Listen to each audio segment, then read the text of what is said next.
কবি রবীন্দ্রনাথ ঠাকুরের হারিয়ে যাওয়া।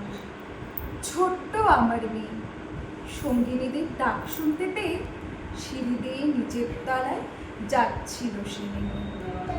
অন্ধকারে ভয়ে ভয়ে থেমে থেমে। হাতে ছিল প্রদীপখানি, আঁচল দিয়ে আড়াল করে চলছিল সাবধানে। আমি ছিলাম ছাদে, তারায় ভরা চৈত্র মাসের রাতে। হঠাৎ মেয়ের কান্না শুনে উঠে দেখতে গেলাম ছুটে। সিঁড়ির মধ্যে যেতে যেতে প্রদীপটা তার নিভে গেছে বাতাসে। সুধাই তারে, কি হয়েছে বামি? সে কেঁদে কয় নিজ থেকে, হারিয়ে গেছি আমি। তারাই ভরা চৈত্র মাসের রাতে ফিরে গেছি ছাদে।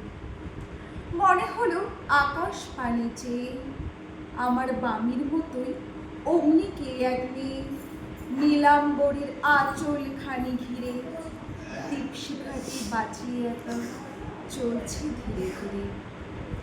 নিত্য যদি আলো যদি হঠাৎ যেত থামি, আকাশ ভরে উঠত কেঁদে, হারিয়ে গেছি আমি।